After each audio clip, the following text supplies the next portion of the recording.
And that reminds me, I should probably tell you about this particular trap. Don't get stuck in trying to make every single exercise perfect before you move on. If we're looking for conditioned response in any finger response, we're looking for variety. And if you get very good at exercise 27B, just to pull any number out of the hat, if you get very good at that one exercise, then you're going to be very good at that exercise. We want you to be good at all kinds of patterns because exercise 27B isn't the only pattern that shows up in the music you play. Welcome to the Practicing Harp Happiness podcast.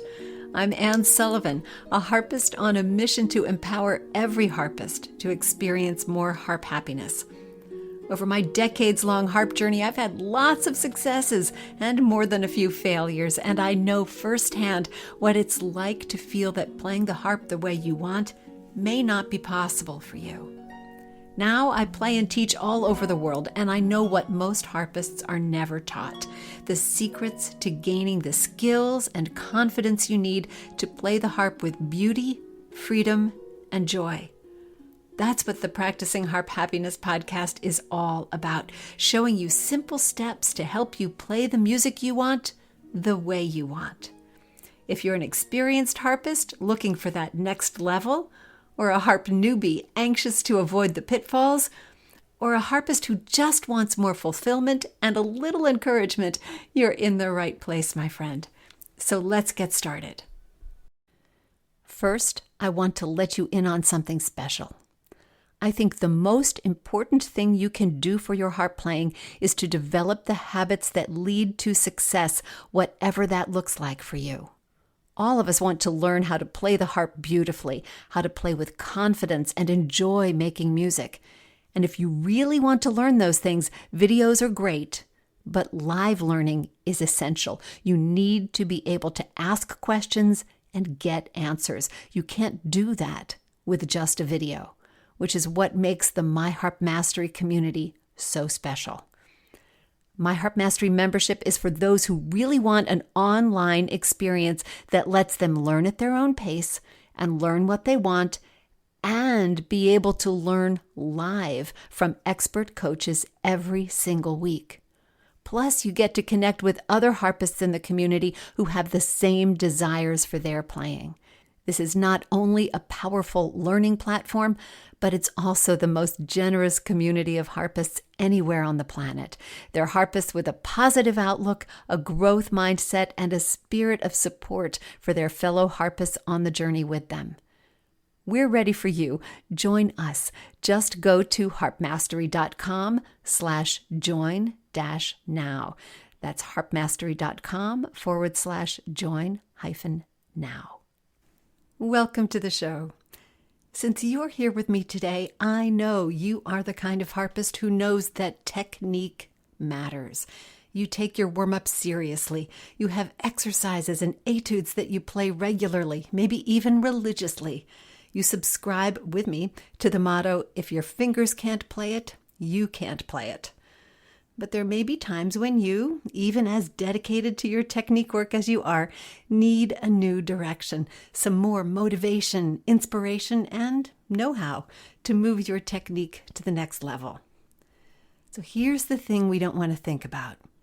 We have our favorite exercises, and they fit perfectly into our practice routine. We know how they go, so we don't have to struggle with notes, and we can focus on our fingers. Unfortunately, if we are that comfortable with them, they probably have lost some of their value for us. Now, I'm not going to tell you that you have to abandon the exercises or drills that you love. I'm just like you. I have my favorites, and I am not about to give them up.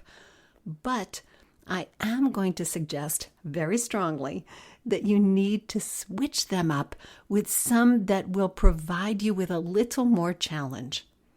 When I started doing this in my own practice, I found that it sharpened my technique, not just because my fingers were learning new patterns, but also precisely because I had to pay attention to the notes for a change.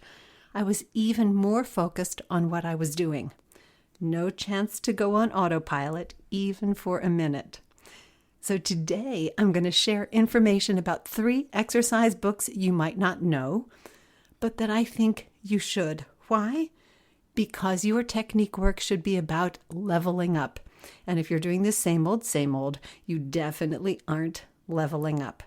I've also included links to each of these books in the show notes so you can find them easily. But you can purchase them from any retailer you like. I don't get a commission from these links. They're there purely for your convenience. Now, also in the show notes for today, I have included a link for you to join the Hub. Now, in case you don't know, the Hub is our social media free social platform. It is proprietary to Harp Mastery. So in other words, you have to sign up for it. It's totally free, but you can join us, and it's just all of us Harp Mastery folks and getting a chance to get together. And there are lots of things that we do that you can access in the Hub. Things like our live Monday warm-ups, our practice labs, and we have challenges and all this sort of stuff. And it's very easy to join if you download the app. So you can go to the App Store or the Play Store and you can download the app right to your phone and you can join the Hub, and then you'll be able to be in the Hub right on your phone. It makes it so easy. And the reason I'm mentioning this is because next Monday, we will kick off our 2025 Super Summertime Challenge in the Hub. And each week for, I forget if it's 11 or 12 weeks, so through most of the summer, we'll be having a really easy weekly challenge. And all you have to do is log into the Hub, go to the Challenges tab, and look at that week's challenge, and then incorporate that in your harp playing during the week. Now, nobody's policing you, so if you're away for a week, you can catch up and do 2. But the idea is to do each one of these, during the summer, and it's easiest to spread them out week by week because you'll get different ways to think about your practice and your playing and different fun things to do during the course of the summer.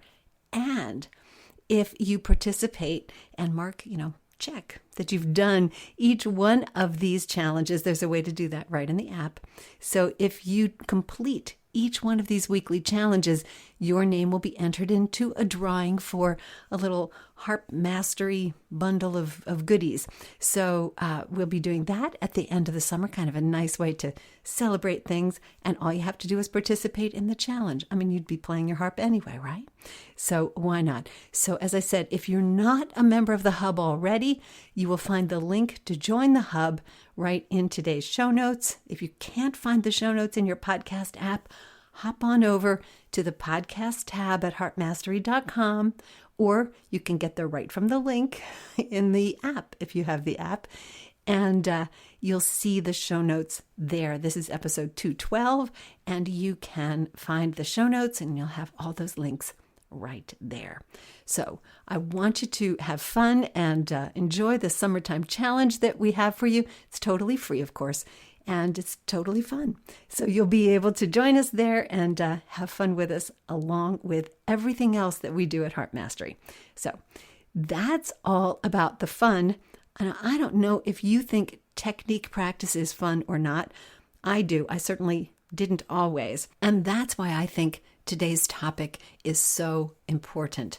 Whether you think technique practice is fun or not, the idea is that it has to move us forward. It needs to make our music easier to play, right?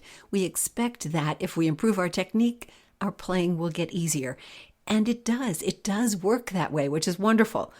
But I want us to be really clear today about what the connection is, that not all technique work is created equal, that not all technique work will allow you to make the progress in your playing that you're looking for. So you really need to be intentional about that. Just working through a book of exercises doesn't do that. So if you have your favorite exercises, that's great. What we're talking about today may help you use them better. But I also hope to give you some ideas for experimenting with new and different books, because there's value in just mixing things up a little bit. Now, I realize that the books that I'm going to be talking about today may not be ones that appeal to you. You might like one, but not the other two. You might like all of them. You might like none of them. But I hope we can agree that there's a book out there for you someplace that's going to help you move forward and that it's worth investigating and trying. So if you're ready, that's where I want to start with this topic today. I want to start with why we do technique practice, what we want from it, and why certain exercises and certain types of exercise books are going to help us get where we want to go faster.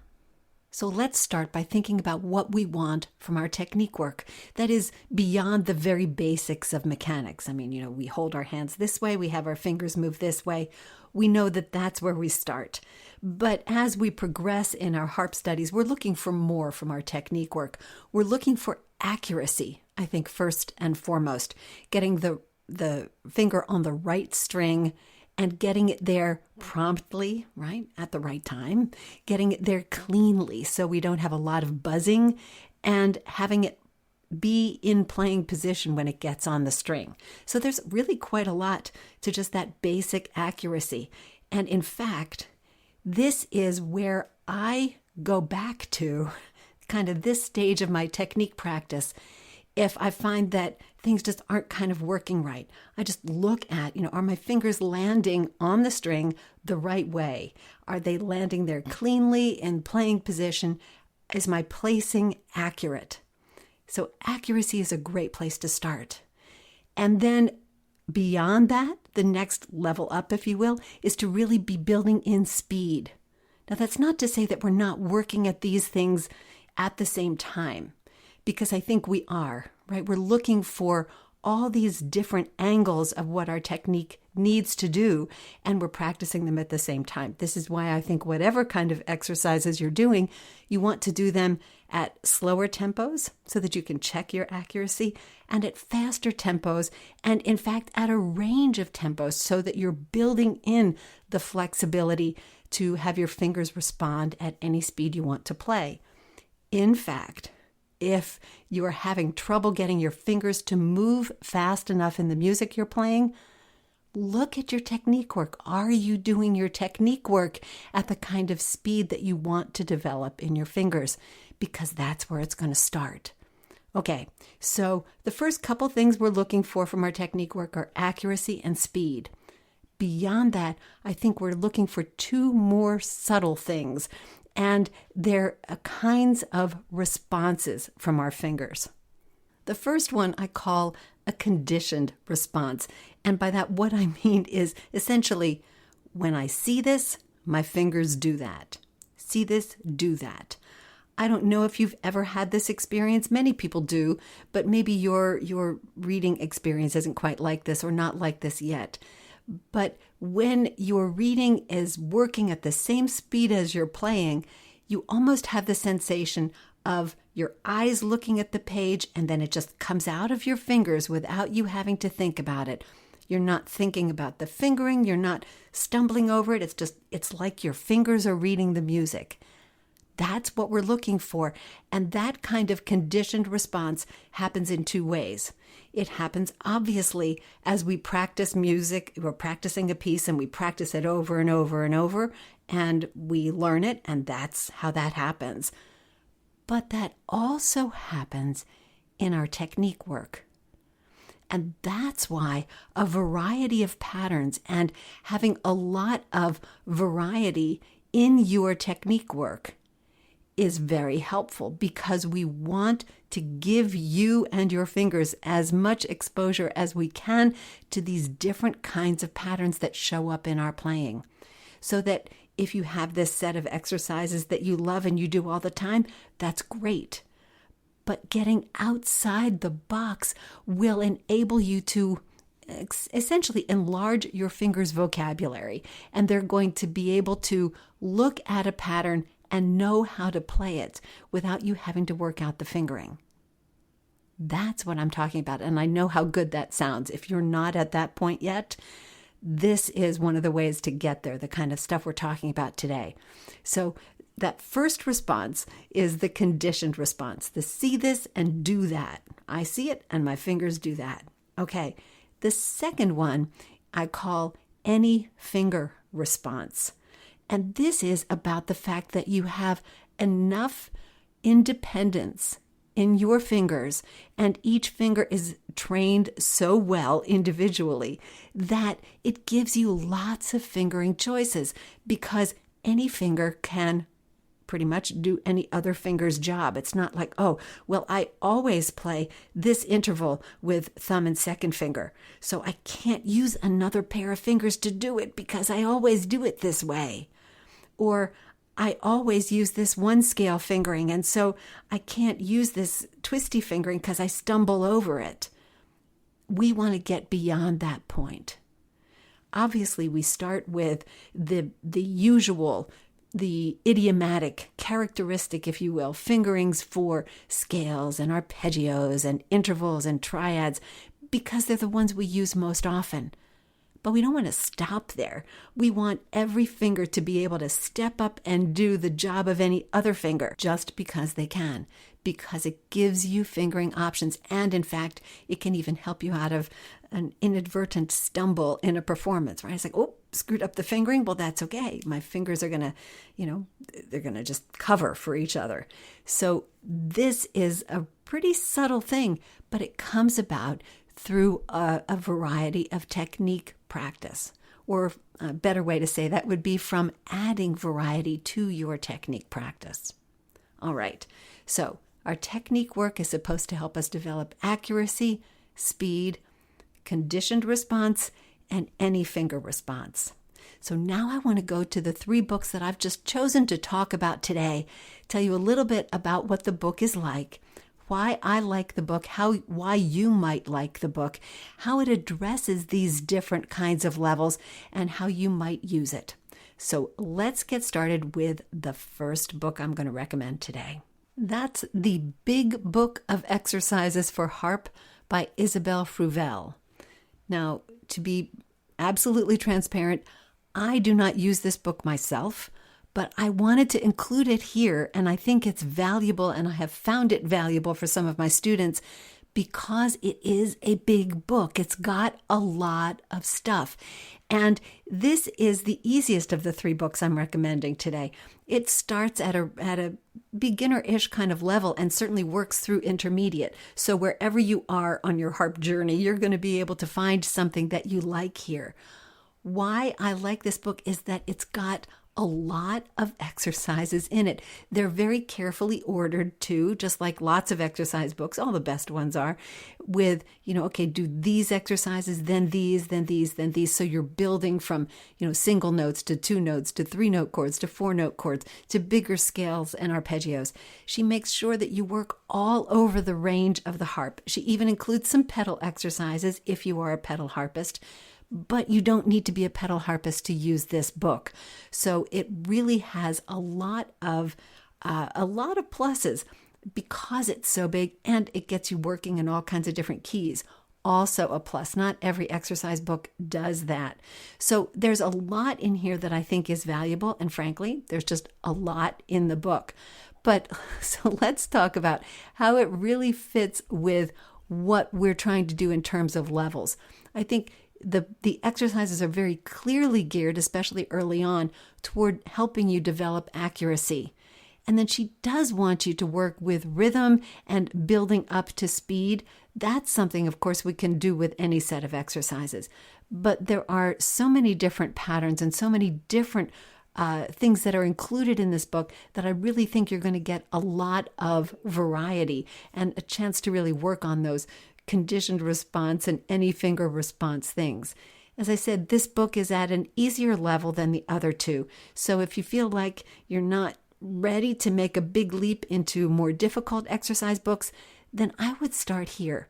Now, that's not to say that this is the only book that does that, but what I like about it is that it's really big and it's very friendly. It's very well set out. So I like that a lot. What I would do if I were starting on this book would be to get the book and say, all right, well, let's see. I don't need necessarily to do the single finger exercises. Maybe I'll just sort of read through those first few chapters. And then when it starts working in 3 fingers and particularly in 4 fingers, that's where I'm going to start putting my effort in. And I'm going to really work on those and be sure that I move through them. And that reminds me, I should probably tell you about this particular trap. Don't get stuck in trying to make every single exercise perfect before you move on. If we're looking for conditioned response in any finger response, we're looking for variety. And if you get very good at exercise 27B, just to pull any number out of the hat, if you get very good at that one exercise, then you're going to be very good at that exercise. We want you to be good at all kinds of patterns because exercise 27B isn't the only pattern that shows up in the music you play. So we really want you to be able to get through a lot of exercises. So while you want to focus on playing them well and really getting your fingers to move around them, start by saying, okay, this is an unfamiliar pattern, and I'm going to spend a little bit of time and think about accuracy, maybe do it for a day or two, just working on that if it's very unfamiliar. Then I'm going to try to add some speed to it, and then I'll do it for another couple of days. But, that one page or that one exercise that you're working on, don't spend more than a week on it, probably. We don't want to really focus on that one and then exclude everything else. We want to keep on moving. So don't fall into that trap. It's a big book. See if you can get all the way through the book. That's going to be more helpful than just making one of those exercises exactly right. One other heads up, this book isn't available everywhere. So if you find it online, if this is something that you think you want to try, and you find the book online somewhere or in a store someplace, then go ahead and get it. Because as I said, it's not the easiest book to find, but I think it's really worth it. On the other hand, if this is the kind of book you think you want, but you can't find it, then certainly work through something like the Grossi method book that has all those early Pizzoli exercises in the back. That's very useful too. And once again, go through the whole book. Don't get stuck too early on. But I'd love you to try the Fruvel. If you think that this is just your speed, then go ahead and try that. But if you're ready for something more difficult, I would like to recommend, and I hardly can believe I'm saying this, I would like to recommend the exercises and etudes by La Riviere. Now, Edmond La Riviere was a French harpist and composer who settled in London around in the 1830s, and he composed quite a number of works for harp, either for harp alone or maybe with piano accompaniment.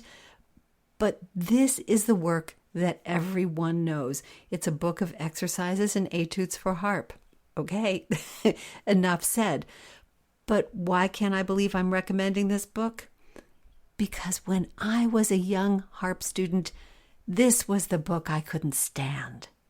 This was the book that just drove me crazy, in the same way that the Hanon exercises on piano drove me crazy at that age. I have a lot more patience for this kind of thing now, and certainly way more understanding about the value of this kind of work. But there's nothing friendly about this book. You know how other books, even the Isabelle Fruvel book, comes with a pretty cover. And, she wrote a really preliminary book for kids called Charlie the Kitten. It's got all this friendly stuff, all this warm and fuzzy. Nothing warm and fuzzy about La Riviere, just plain, solid French technique exercises. They work. Yes, they work, but the book itself can be very daunting. First of all, you're looking at exercises that are one measure long, and then he just wants you to do that measure a whole bunch of times, and it's got whole bunches of different fingerings over it. I'm looking at the first measure in this book, and it's just 4 16th notes, C, D, C, D, right hand and left hand. You can do them hands separately, hands together, but he wants you to play them with 2 1 2 1.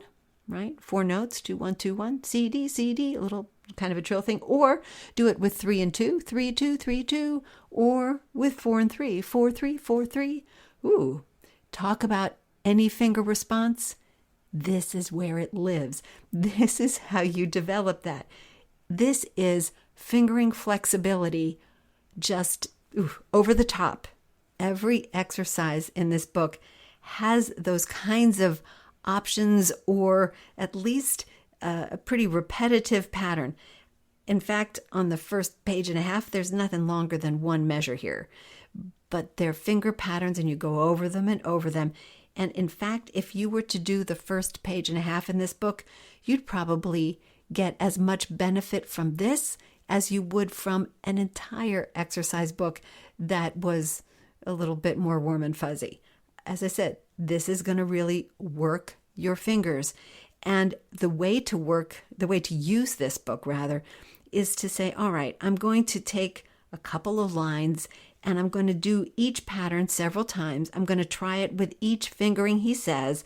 I'm going to do it hands separately.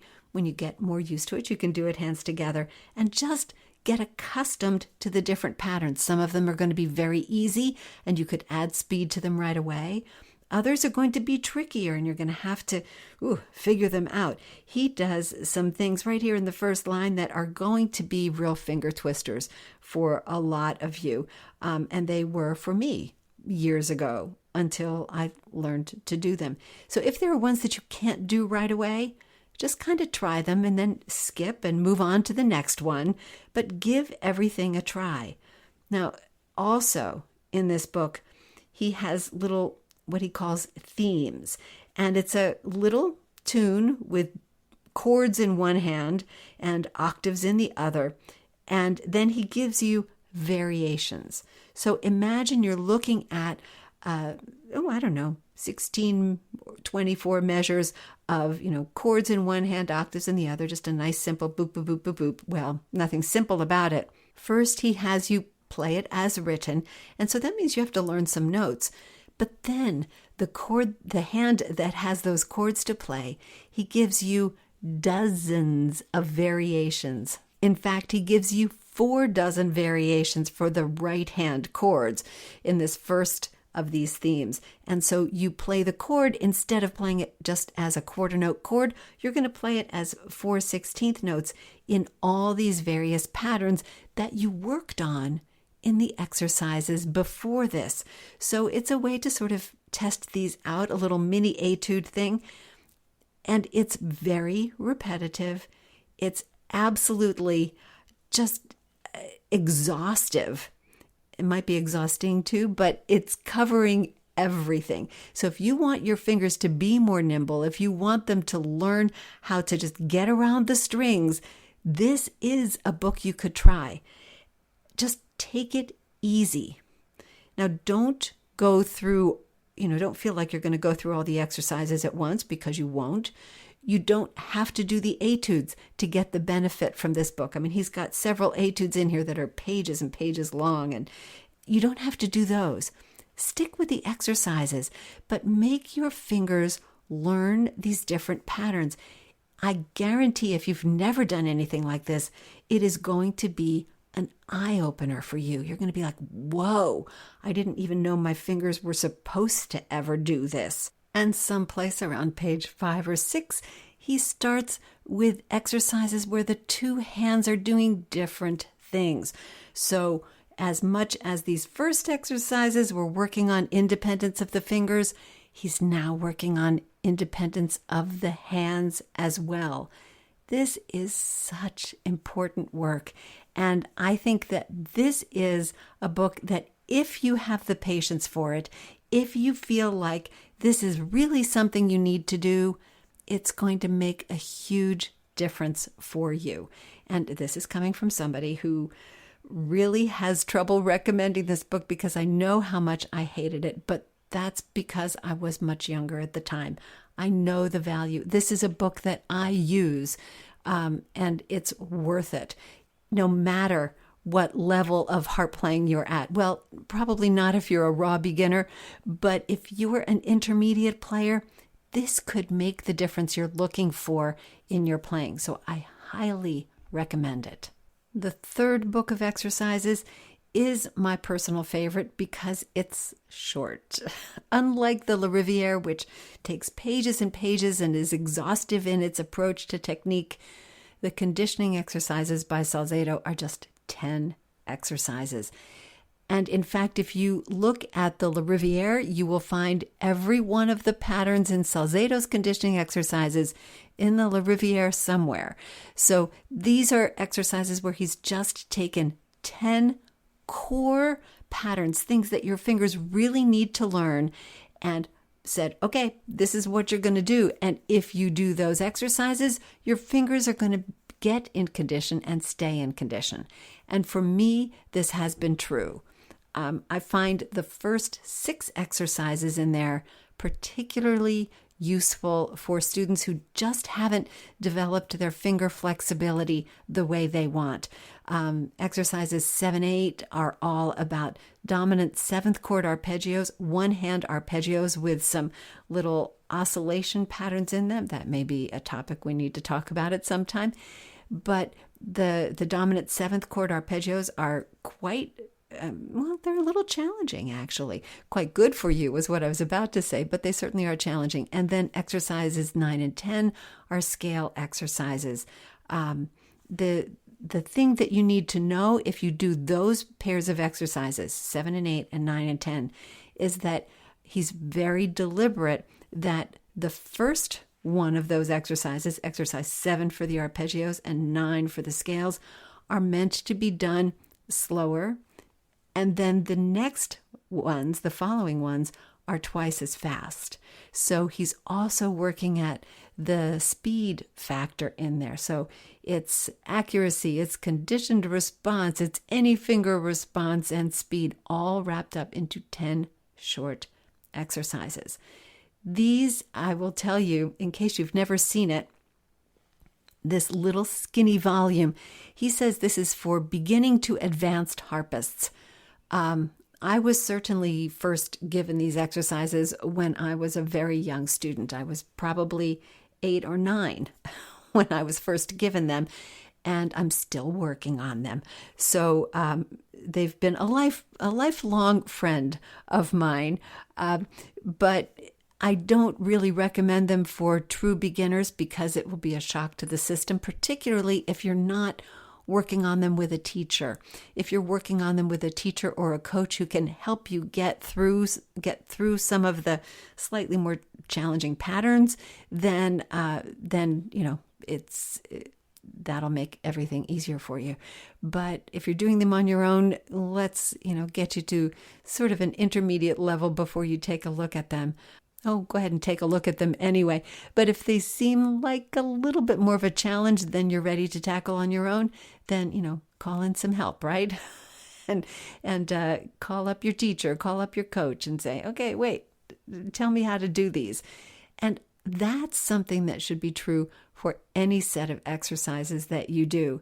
It's always good to have the advice of your teacher going into these so that you can be sure that you're doing them in a way that will help your technique and not injure your hands, your fingers, your arms.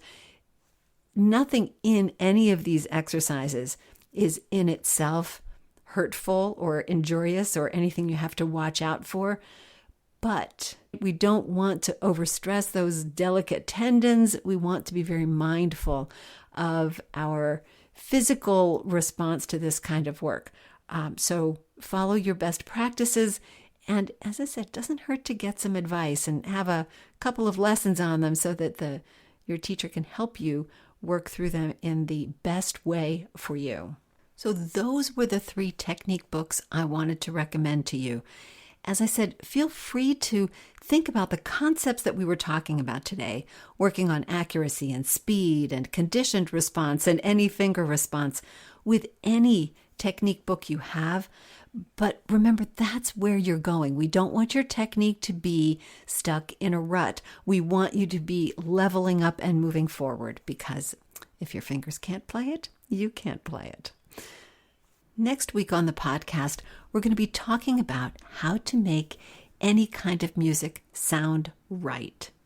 You know that sometimes you need to play music from the 18th century one way and the 21st century another way, and it's just not the same kind of thing. There are different ways to express these things.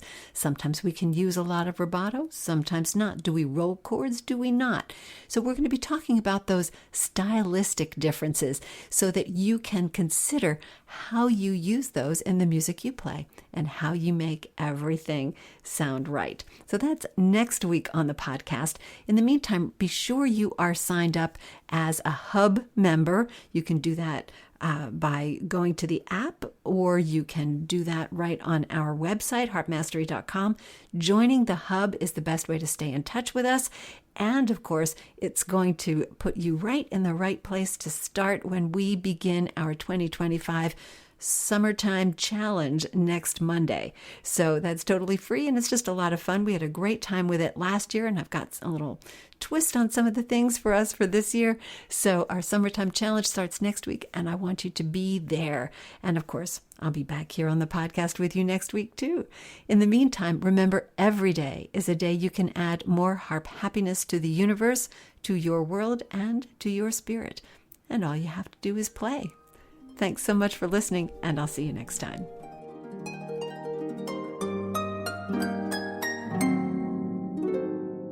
Thanks for tuning into another episode of the Practicing Harp Happiness podcast. I release a new episode every Monday morning so you can hit your practice week running. Until then, remember to practice your harp happiness every day. See you next time.